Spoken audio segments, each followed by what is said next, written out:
Good day. This discussion video is intended for subject you self or understanding the self. Okay, so for this discussion video, we will be discussing about the physical self. Physical appearance starts to be an important aspect of society. These days, society has been so obsessed with physical appearance. Because of the influence of society such as entertainment and social media, these standards of what we defined as physically beautiful are slowly affecting many individuals. Caring and maintaining our appearance to look nicer and better are natural reactions and actions we do every day. Whether if we are a man or a woman, we always try our best to look nice, neat, pretty, and handsome. We are free to doll up ourselves to look nicer. The thing is that nowadays, some people are trying too hard to be pretty and handsome. I'm not saying that those are inappropriate, and for sure all of us have the right to live the life we want to be. But what is wrong with loving our skin, our own skin and bones, and just to be ourselves? The reason that people are busy minding their physical appearance is that the talks of the society that influence and urge people to be pretty and handsome. Every single one of us loves to be praised, and it sets a good and positive feeling inside all of us. These days, living in a society is not easy. We are all influenced by social media, set quite high standards, and start to be hard for ourselves. I don't mind we try our best to have a good physical appearance to look more confident. But instead of changing every aspect of our appearance, why don't all of us start to know ourselves and love every single aspect of ourselves? Rather than physical appearance, what matters more is being able to show what we are indeed, pretty and handsome by heart. As Helen Keller said, the best and the most beautiful things in the world cannot be seen or even touched. They must be felt with the heart. So there are two most debated views about beauty. The following are beauty is objective, and the other one, beauty is subjective. So when we say beauty is objective, in a certain group of individuals or society, they have these so-called beauty standards. Like for example, people have preferences with these characteristics, like having a symmetrical face, a high nose ridge, light skin, chestnut eyes, silky hair, and many more. So these characteristics are mostly with the influence of social media and with these celebrities or famous influencers that have similar patterns of these physical characteristics that you see on them. On the other hand, beauty is subjective. That according to David Hume, beauty does not lie in things but is entirely subjective, as a matter of feelings and emotion. So beauty is in the mind of the person beholding the object, and what is beautiful to one observer may not be so to another. So in the field of psychology, research showed that those individuals that are evaluated as attractive are most likely to make money than a person of below average looks. This can also lead individuals that are perceived as attractive to have a higher chance to be elected to a certain position in the government. The reason for this is that people who are not active in engaging in any political and social issues tend to vote those candidates that they perceive as good looking. So psychology has an explanation for this, why we tend to favor those individuals that we perceived as attractive. we have this so-called halo effect. So the halo effect is also known as the physical attractiveness stereotype. We as individuals have this tendency to rate attractive individuals more favorably for their personality traits or characteristics as compared to those who are less attractive. We tend to assume that when someone is beautiful, that alone will also have a good personality at the same time. In this connection, cognitive bias comes in, wherein having this physical attractiveness stereotype, we already have an error in reasoning or evaluating someone. So instead of knowing well that particular person, we tend to assume one's personality or behaviors to be good as long as that person is being rated as physically attractive. Alongside this, evolutionary psychology found that faces hold important characteristics that could indicate a person's quality as a romantic partner. It is said that we are programmed to be drawn to the strong features of our opposite sex. The reason for that is when we see someone to have more male or female features, like physical features of it, it is unconsciously linked to being attracted towards them because it reflects an individual's health. So when we see a person, like a manlier or a feminine the person is, the more he or she is capable of bearing or producing a child. So that's why we are unconsciously attracted towards that particular person. So culture has a significant impact on how a person feels about himself or herself, as well as his or her body image. So cultural traditions can either be a positive or negative influence on body image and self-esteem. For example, if you happen to know, in South Korea, their ideal standard of body image, specifically for women, is like having slim bodies, pale skin, having this V-shaped jaw with large eyes. Now, what's the effect of this standard body image on their people? Of course, a lot of women are trying their best to conform these standards. As defined, body image is how one thinks and feels towards one body. So, based on the given example, if those people are pressured and think that their respective bodies did not pass these so called beauty standards, then it can harm their body image. So, does your body image have an impact on your self esteem? As mentioned in the previous slide, body image is how you view your physical body, whether you feel you are attractive or how you feel some other people like your looks. So, for many people, especially like the teenagers or the Gen Z, no, uh, they have this body image. It is somehow or like closely linked to self-esteem. So, as defined, self esteem is about how you value yourself and how you feel others value you. So, if you keep questioning and always compare yourself to other people's standard of beauty and ideal body image, then you can have low self esteem on yourself.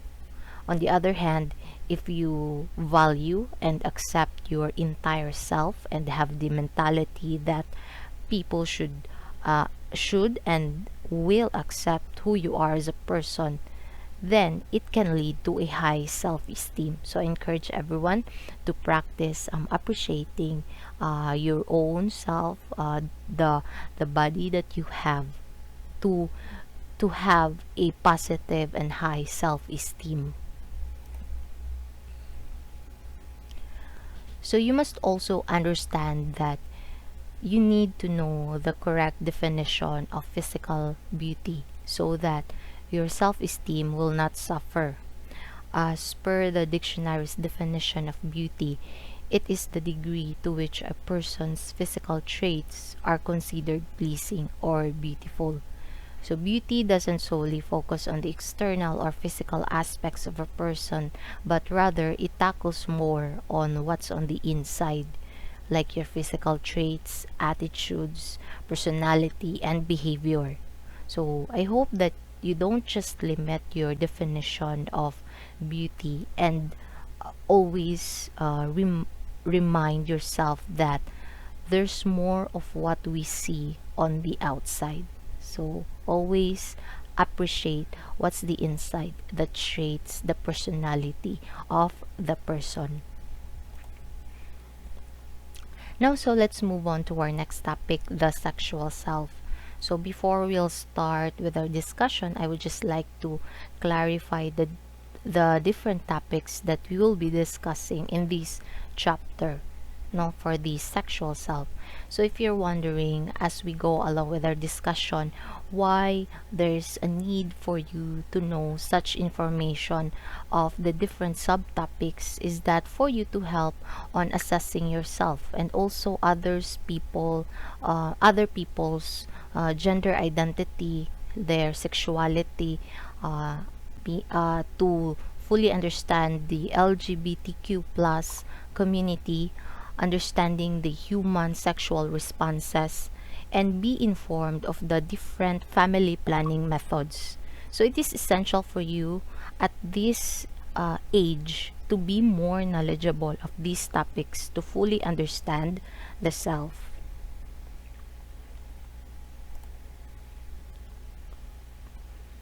So I assume that you already have an idea of what is puberty, since it has already been discussed during your elementary to high school years. So to have a short recap of what puberty is the stage of development at which individuals become sexually mature. So the outcome of puberty is different for boys and girls, but the hormonal process is similar. So you already have an idea of the different changes of the human body during puberty. Well, of course, there are some distinct changes solely for a specific sex. So the timing of these changes varies for every individual. The sequence of changes for boys and girls is predictable, resulting in adult physical characteristics and the capacity to reproduce. You can review the different stages of puberty in your books as well as the link that I have provided on our Google Classroom. Now, let's define what erogenous zones are. So these are areas of the body that are highly sensitive to stimuli and are often but not always sexually exciting. So people do have different erogenous zones, but what I'll be presenting to you are the mostly reported erogenous zones by individuals, and of course their structures, in the human body, making them more sensitive than the other parts. So you can see here that the skin serves as the primary erotic stimulus of the human body. So two types of erogenous zones in the skin are the non-specific type and the specific type. So the specific type is categorized by the following. So the prepuce, it is the retractable fold of skin covering the tip of the penis, or commonly termed as the foreskin. Then the penis is the male erectile organ by which urine and semen are discharged from the body. Then for the females, for its external genitalia or the vulva, this includes the mons pubis, clitoris, labia majora and minora, vaginal introitus, which is the opening that leads to the vaginal canal, and the hymen. There's also the perineal skin, which refers to the area of the body surrounding the anus. Then the lips and the nipples. Again, bear in mind that only if individual sensitivity differs from what feels great for you does not mean others will like it too. But also, it also works on how your brain interprets what is happening with a given part of the body influences your sexual response as well. So the sexual response refers to the sequence of physical and emotional occurrences when the person is participating in sexually stimulating activity, such as intercourse or the activity of having sex, or it can also be through masturbation.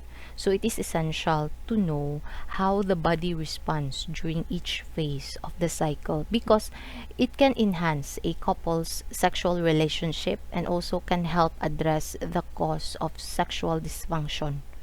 So generally, both men and women experience these different phases, but bear in mind they don't usually experience it at the same time while having or while doing this sexual activity together. Like for example, it is unlikely that a couple will orgasm at the same time.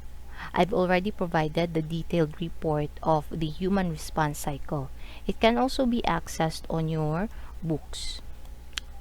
So there are four phases of the human sexual response cycle, which are the excitement, plateau, orgasm, and resolution. So within those phases, there are specific characteristics that could happen in your body. For example, like an increased heart rate, muscle tensions, rapid breathing, vaginal contractions, the ejaculation of semen, and how the body slowly returns to its normal functioning level. So it is known to be that the hypothalamus is the most important part of the brain for sexual functioning. This part of the brain is so essential since this relates to the pituitary gland, which is also known as the one that secretes these hormones that are produced in the hypothalamus. So the following are hormones that are included in sexual activity, which are the oxytocin, follicle stimulating hormone or FSH, luteinizing hormone, vasopressin, estrogen, and progesterone. As explained by the anthropologist Helen Fisher, she proposed three stages of falling in love. The first stage is lust. So this stage is marked by physical attraction. You want to seduce or be seduced by your object of affection. Then next is attraction. During the attraction stage, you begin to crave your partner's presence. You want to see your partner all the time and be with the person always. You feel excited and energetic whenever you fantasize about things that you could do together as a couple. There are chemical triggers in our bodies that cause us to feel this way. These are norepinephrine, which is responsible for our increased energy and heart rate. Whenever, like when we see that person, we tend to have like a higher energy, and we have these increased heart rate. Then norepinephrine is the one doing it. The dopamine, which is responsible for our motivation and goal-oriented behavior. This is the feeling wherein we are inspired to do things and have the pursuit to do things. Then, the serotonin, which causes us for obsessive thinking. The last stage of falling in love is attachment. So this involves the desire to have a lasting commitment with your significant other. During this stage, you think about the idea of wanting to get married and have children. So I want you to assess if you are currently in a relationship or have a partner as of this moment. What stage of falling in love you are right now? Is it just lust, attraction, or attachment stage? Again, the hypothalamus plays an important role in motivated behaviors, which also includes sex. So, amygdala is the interactive center for emotions, emotional behavior, and motivation, while the nucleus accumbens plays a role in motivation and cognitive processing of aversion. Before we move on to our next topic, let's clearly define first the following. So, sexual orientation. So, this is a person's emotional and erotic attraction toward another individual. So, it may be you are attracted to an opposite or same sex, as long as if you're emotionally attracted to that individual, then that defines your sexual orientation. Then, gender identity, on the other hand, refers to one's sense of being male or female. It doesn't matter whom you are attracted to, but gender identity tackles more on how you see yourself despite the physiological features that you have. For example, you are physiologically a female since you have a vagina, but you refer yourself as a man. Then that's gender identity. Sex is a label, male or female. So that this is being assigned by a doctor at birth based on the genitals that you're born with and the chromosomes that you have. So there are only two sexes, the male and the female, and it solely depends on the reproductive system that you have, whether you have a penis or vagina. Okay, so what is LGBTQ plus? So LGBTQ plus is an umbrella for a wide spectrum of gender identities, sexual orientations, and romantic orientations. L stands for lesbian, so these are females who are exclusively attracted to women. G stands for gay, so this can refer to males who are exclusively attracted to any other males. It can also refer to anyone who is attracted to his or her same gender. B stands for bisexual, or someone who is sexually or romantically attracted to both men and women. T stands for trans or transgender, which is a term for people who do not identify with the gender assigned to them at birth. So trans women are men that identify themselves as women, while trans men are women who identify themselves as men. Q stands for queer, so this is a term used for those who are questioning their identities and are unsure about using more specific terms. And lastly, the plus. So these are identities that are not explicitly represented by the letter, which includes intersex or people who are born with a mix of male and female biological traits, and asexual, or a person who is not interested in or does not desire sexual activity. So different factors can influence one's sexual orientation or gender identity. One of these is social cultural factors. So I can see here in the Philippines and other neighboring countries, you can observe that heterosexuality is somewhat a norm. You can see some celebrities or influencers that are known to the public as being open with their sexual orientation and gender identity. And this would somehow lead to having an idea that it's okay to come out.